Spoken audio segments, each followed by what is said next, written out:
Bonjour les amis, avant de vous parler du sujet du jour, la liberté d'expression à travers le cinéma, il faut que je revienne sur l'étonnante journée à laquelle nous avons été confrontés hier concernant ma vidéo quotidienne. Alors, première complication, l'envoi de la lettre, on envoie quand même la lettre à 15 000 personnes tous les jours, donc l'envoi de la lettre sur ma vidéo bloqué au bout de 16%. Je me suis rendu compte que dans l'après-midi, on n'a pas réussi à débloquer ça avant 23 heures. Mais bon, ça s'est débloqué à 23 heures, je vous l'ai envoyé. Habituellement, je dis bien habituellement, quand vous n'avez pas la lettre, vous êtes un tout petit peu pénalisé en termes de vues. Et là, hier, chose absolument extraordinaire, la vidéo, je crois qu'elle est en ce moment entre 55 000 et 60 000 vues. Faut dire que le sujet, c'était donc, j'ai souhaité bon anniversaire à Jean-Michel Trogneux, et Jean-Mi, c'est une valeur sûre. Alors que je vous fasse quand même une petite précision sur les vues, c'est qu'auparavant, quand je faisais 50, 55 000, 60 000 vues, c'était mon quotidien. Dans les années 2020, j'ai fait des recherches. Tous les jours, je tournais à peu près à ça, 50 000. Entre nous, si j'avais monétisé, si YouTube avait bien voulu monétiser, ça me faisait 50 € par jour. 50 € par jour, ça faisait 1 500 € par jour de revenus mensuels que j'aurais reversé à Riposte Laïque. Ça nous aurait aidé, hein. Mais on n'a jamais touché de sous, première chose. Et deuxième chose, on s'est pris le shadow banning, que ce soit sur mes vidéos ou sur Riposte Laïque. Alors c'est un procédé de Google, de YouTube, qui consiste à finalement plus vous référencer, et le tarif, c'est que vous perdez facilement 2 à 3, disons, vous êtes moins vu 3 à 4 fois moins, quoi. Voilà, c'est le tarif, donc c'est ce qui nous est arrivé à Riposte, et c'est ce qui arrive à mes vidéos. Mais malgré tout, j'apprécie de revenir aujourd'hui vers 50, 60 000.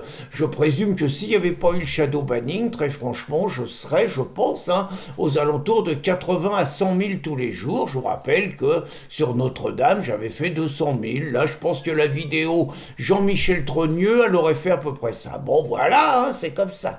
Donc maintenant, on vient au sujet du jour. Alors, le sujet du jour, donc, le cinéma, les films et la liberté d'expression et la bataille contre la censure.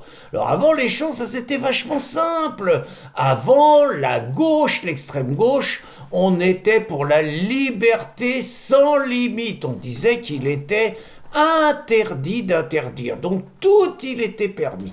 Et puis par contre, c'était les salopards de Cato qui, eux, étaient pour la censure, notamment au cinéma. Il faut reconnaître qu'ils avaient donné un petit peu, si j'ose dire, des verges pour se faire battre, parce qu'en 1966, il y avait le film La Religieuse, d'après l'œuvre de Diderot de Jacques Rivette. Ça avait été un bordel pas possible. Il avait fallu 1 an pour que le film puisse être fini, pour qu'il ait les autorisations d'exploitation. Il y avait le gouvernement qui était contre, la hiérarchie catholique qui montait au créneau. Ça avait été tout un pastaga.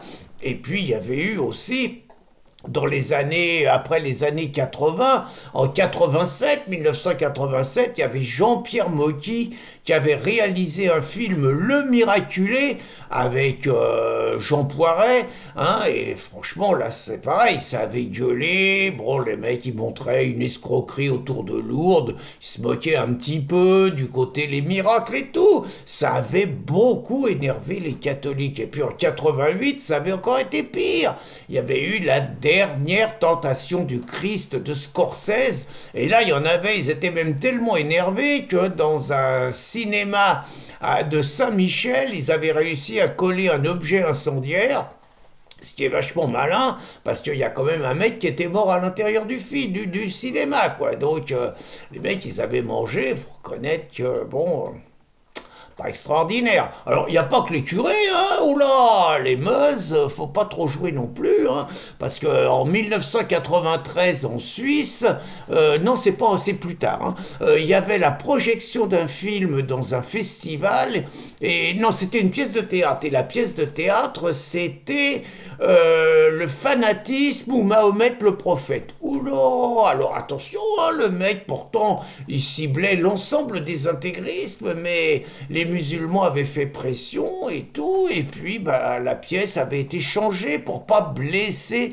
les croyants, c'est ce qu'ils disent. Alors, faut reconnaître que maintenant, les musulmans, ils ont une paix royale, hein, depuis qu'ils ont dégommé Salman Rushdie, qui est blessé, suite au verset satanique, depuis qu'ils ont dégommé les dessinateurs de Charlie Hebdo, depuis qu'ils en ont dégommé quelques autres ailleurs, depuis les attentats du Bataclan, depuis Nice, depuis tout ça, il n'y a pas un cinéaste qui va bouger une oreille pour faire un film, par exemple, comme aurait pu être Rabbi Jacob sur les musulmans, qui pourrait faire un film historique sur Mahomet, qui épouse Aïcha à 53 ans quand Aïcha a 6 ans. Vous voyez, qu'on aurait pu faire un film historique sur Mahomet et la tribu juive avec les 800 décapitations, sur l'ensemble de la vie du chef de guerre. Oula!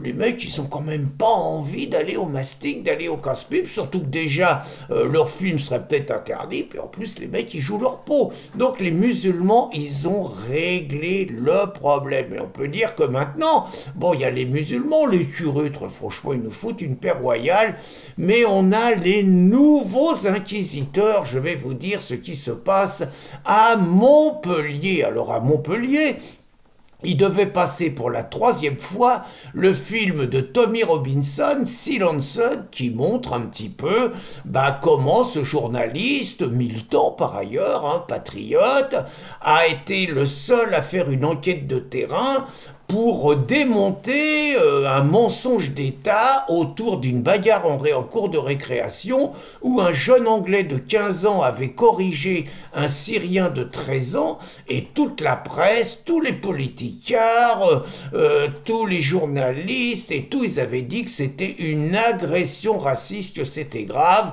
Les meus du coin, ils avaient fait une manif devant le collège et Tommy, il a fait un superbe reportage, il a fait un superbe boulot où il a montré que la victime guillemets syrienne de 13 ans se comportait vraiment comme une racaille musulmane, qu'il frappait régulièrement ses collègues, qu'il insultait les enseignantes femmes, qu'il était une terreur et surtout qu'il avait menacé de violer les 2 petites sœurs de 9 et 10 ans du gamin de 15 ans qui l'avait corrigé en cours de récréation.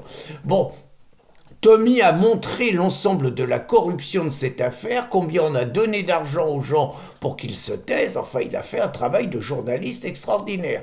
Le film a été interdit en Grande-Bretagne et d'autre part, Tommy a été condamné et il a été condamné à ne pas divulguer le film et à ne pas offenser le malheureux Syrien de 13 ans. Hein, c'est ce qu'a dit le juge.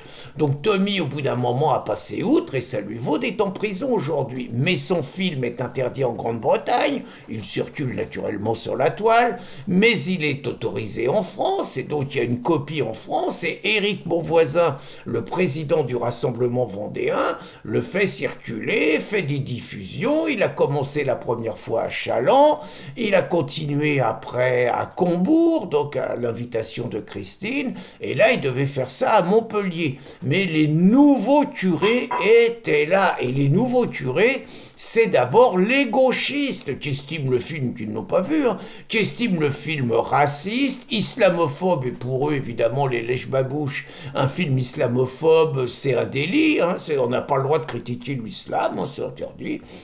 Voire même une journaliste qui a parlé de films néo-nazis. Naturellement, les francs-macs qui sont toujours en train d'attaquer la religion catholique mais qui sucent de la babouche, ont relayé et ont demandé l'interdiction. Le maire de la ville, qui est pas un vaillant, ça se passait à Castelnau, le mec, c'est un nom comme ça, le maire de la ville, Frédéric Laforgue, a décidé un arrêté d'interdiction. Donc en France aujourd'hui, pays des droits de l'homme, pays de la liberté, en 2025, à côté de Montpellier, sous l'initiative des gauchistes, on interdit un film qui montre juste un mensonge d'État et qui rétablit les faits avec un metteur en scène, un réalisateur qui est en tôle. Et les nouveaux curés, donc, sont les gauchistes, voilà, c'est clair, et les francs-macs. Hein. Et donc, finalement, les nouveaux hérétiques, c'est nous. Hein, les nouveaux hérétiques hérétiques, c'est nous, et si ces mecs-là étaient au pouvoir, bah les nouveaux hérétiques coupables de trop aimer la liberté d'expression et notre pays, eh bien, ils seraient brûlés comme hier les curés brûlaient les hérétiques. À méditer, les amis, et bien sûr, le film sera diffusé ce soir, parce que les copains de Montpellier ont un plan B, n'en déplaise aux maîtres censeurs gauchistes et